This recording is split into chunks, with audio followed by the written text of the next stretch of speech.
இன்றைக்கி நம்மளோட பேச வர்றாரு கலாச்சார சமூக இளையர்துறை அமைச்சு மனிதவள அமைச்சின் துணை அமைச்சரும் தென்கிழக்கு வட்டார மேயருமான திரு தினேஷ் வாசுதாஸ். வணக்கம் திரு தினேஷ். வணக்கம். இன்றைக்கி வந்து நம்ம வரவு செலவு திட்டத்தை பற்றி பேச வந்திருக்கிறோம். வரவு செலவு திட்டத்தில் பிரதமர் லாரன்ஸ் வாங் வந்து ஒரு நீண்ட நெடிய ஒரு உரை ஆற்றினார். அதில் நிறைய திட்டங்களை அறிவித்தார். உங்கள் பார்வையில், அதுவும் முதல் முறையாக நீங்கள் வந்து அரசாங்கத்துடைய தரப்பில் இந்த வரவு செலவு திட்டத்தை பார்த்தீங்க, உங்களுடைய பார்வையில் முக்கிய அம்சங்கள்னு நீங்கள் எதை சொல்லுவீங்க? இப்போ வந்து ஒரு முக்கியமான ஹெட்லைன் சொன்னீங்கன்னாக்கா, இந்த உலகத்தை நீங்கள் பார்த்தீங்கன்னாக்கா மாறி வருது. நம் உலகம் வந்து பல புதிய பிரச்சனைகள், பூசல்கள், நிறைய டிஃப்ரென்சஸ்ன்னு சொல்லலாம்ல.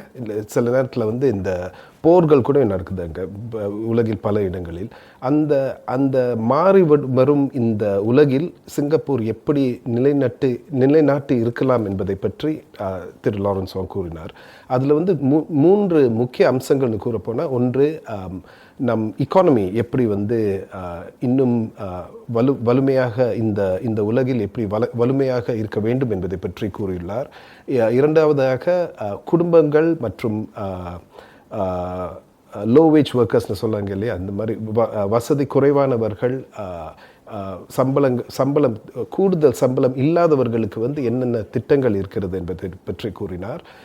கடைசியாக சமூக ஒன்றிணைப்பை பற்றி கூறினார். எப்படி ஒன்றிணைப்பை வந்து இன்னும் வலுப்படுத்த வேண்டும் என்பதை பற்றி பல திட்டங்களை வந்து அறிமுகப்படுத்தியுள்ளார்.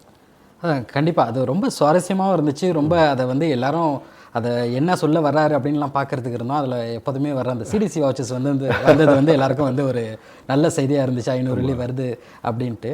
முக்கியமாக நான் வந்து ஒரு புதுசாக பார்த்தது என்னென்னா, ஒரு ரொம்ப அதிகமாக பேசப்பட்டது ஏஐ, செயற்கை நுண்ணறிவு.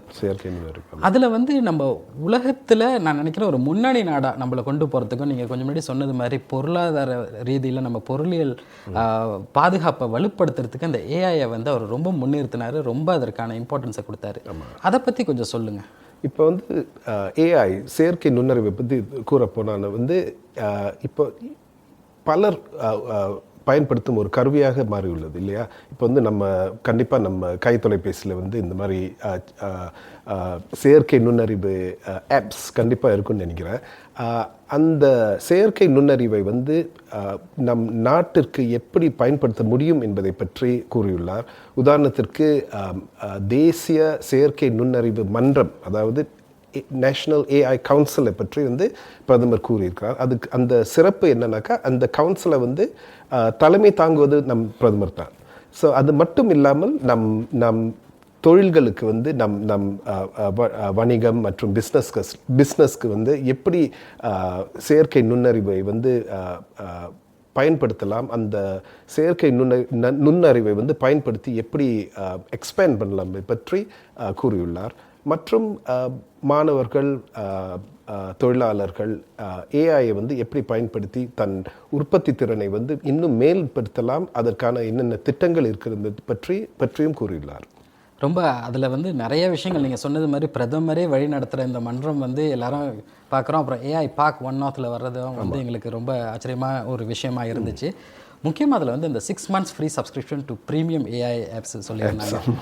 அந்த விஷயத்தை நம்ம எடுத்துக்கிட்டோம்னா அது வந்து நம்ம மக்களுக்கு நிறைய பேருக்கு அது உதவும்னு நினைக்கிறீங்க. ஆனால் இதெல்லாம் ஃப்ரீயாக கொடுப்பாங்க, அதை எப்படி அவங்க பயன்படுத்திக்கலாம், இதுக்கு என்னென்ன நம்ம செய்யலாம் அப்படின்னு நீங்கள் நினைக்கிறீங்க? ஸோ இந்த மாதிரி ஃப்ரீ ஆப்ஸ் யூஸ் பண்ணாக்கா, இந்த ஏஐ பயிற்சிக்கு வந்து சப்ஸ்கிரைப் பண்ண முதல்ல அந்த பயிற்சிக்கு வந்து செல்லும் பொழுது 6 மாதம் வந்து ஃப்ரீயாக கொடுக்குறாங்க. இந்த மாதிரி ஏஐ ஆப்ஸ் பயன்படுத்தும் ஒரு additional free additional appsனு கூறலாம்.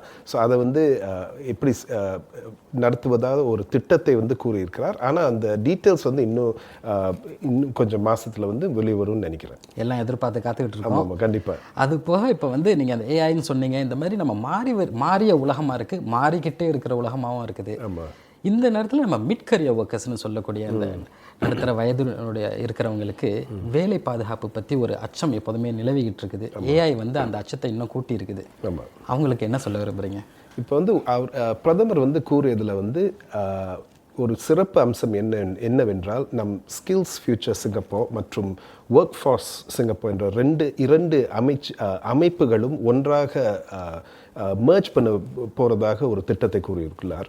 இந்த திட்டத்தின் சிறப்பு என்னவென்றால், ஏதாவது உற்பத்தி திறன் இல்லாத மற்றும் ஏதாவது திறன்களை வந்து மேம்படுத்துவதற்கு வந்து ஒரு இடத்தில் வந்து சென்றால் போதும் என்று இந்த merger வந்து வழி நடத்தும் என்று நம்புகிறேன். மற்றும் அந்த திறன்களை மற்றும் அல்லாமல் அந்த திறன்களுக்கு ஏற்ப என்னென்ன வேலைகள் இருக்கிறது என்பதையும் இந்த அமைப்பின் மூலம் மிகவும் சுலபமாக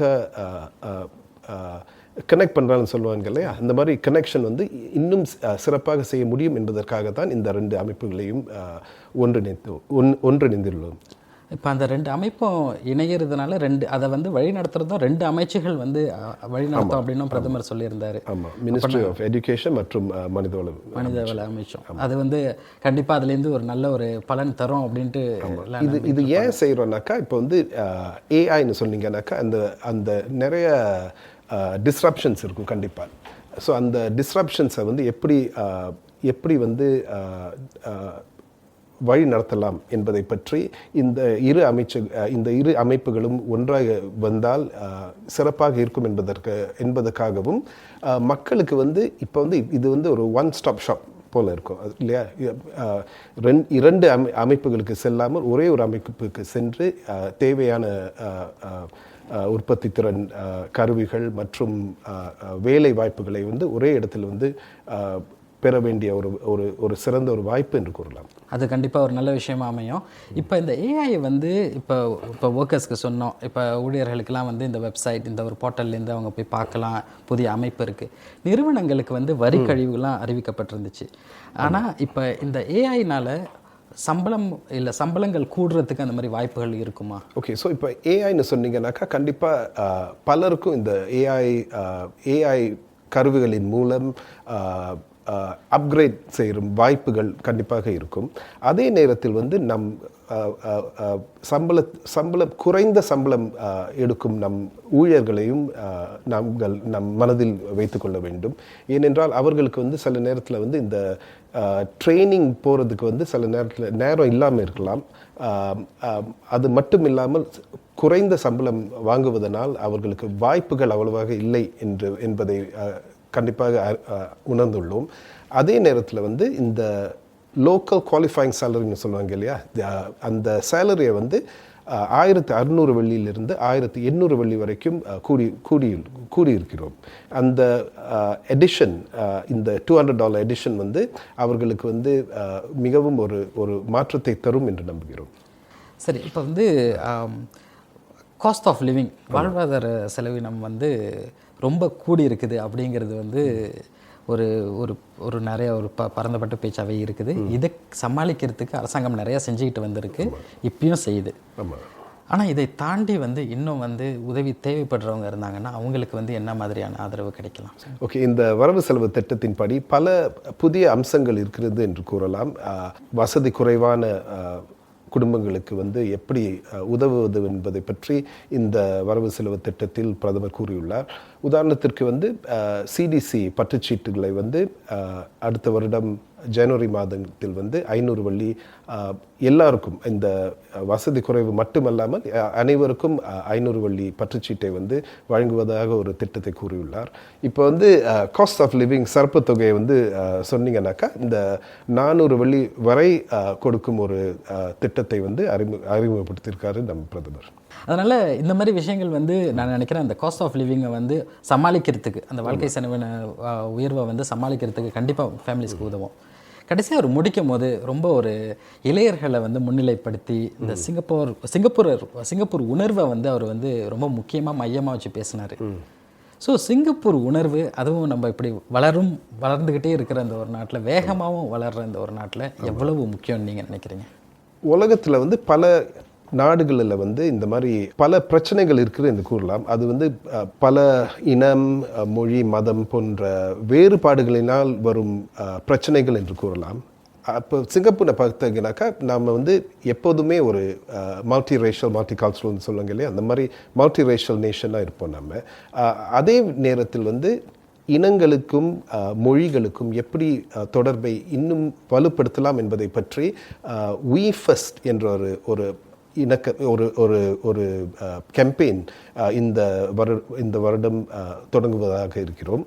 மற்றும் மற்றவர்களை புரிந்துணர்வை வந்து எப்படி மேம்படுத்துவது என்பதை பற்றியும் கிரவுண்ட் அப் இனிஷியேட்டிவ்ஸ்னு சொல்லுவாங்க இல்லையா, இந்த சமூகத்திலிருந்து வரும் ஐடியாஸ் மற்றும் திட்டங்கள் எப்படி மேம்படுத்தலாம் என்பதை பற்றி பிரதமர் கூறியுள்ளார். உதாரணத்திற்கு எஸ்ஜி பார்ட்னர்ஷிப் ஃபண்ட் என்ற ஒரு ஃபண்ட் தொடங்கி இருக்கிறோம். ஸோ அந்த நிதியிலிருந்து 50 மில்லியன் வெள்ளி வந்து அரசாங்கம் இந்த ஒன்றிணைப்பு எப்படி மேம்படுத்துவதற்கு எப்படி என்னென்ன செய்ய வேண்டும் என்பதை பற்றி இந்த நிதியின் மூலம் மக்களுக்கு கொண்டு செல்ல வேண்டும் என்பதற்காக இந்த நிதியை உருவாக்கியுள்ளோம். அது போக இந்த நிதி வந்து கண்டிப்பாக வந்து பல அந்த முனைப்புகள் பல திட்டங்களுக்கு வந்து உதவும், அந்த இளைஞர்களை வந்து கொஞ்சம் தூண்டி விடும் அப்படின்னு நம்மளும் அவளோட எதிர்பார்க்குறோம். அதனால் அது எப்படி இறுதியாக உங்கள்கிட்ட ஒரு கேள்வி கேட்கணும். அது வந்து இந்த குடும்பங்கள், முக்கியமாக அந்த குறைந்த வருமான குடும்பங்களை மட்டும் திரும்ப அந்த ஒரு தலைப்புக்கு போகிறேன். ஏன்னா அந்த காம்லிங் ப்ளஸ் அப்படின்ட்டு ரொம்ப விரிவாக பேசியிருந்தார். 10,000 வெள்ளி வரைக்கும் கிடைக்கும் அப்படின்லாம் சொல்லியிருந்தார். எந்த அளவுக்கு வந்து இது அவங்களுடைய அதாவது அடுத்த கட்டம் கொஞ்சம் உயர்வதற்கு அது வந்து ஒரு கை கொடுக்கும் அப்படின்னு நீங்கள் நினைக்கிறீங்க? ஸோ இப்போ வந்து காம்லிங் ப்ளஸ்ன்னு சொன்னீங்கன்னாக்கா பல ஆண்டுகளாக நம்ம வந்து இந்த காம்லிங் ப்ளஸ் திட்டத்தை வந்து உருவாக்கியுள்ளோம்.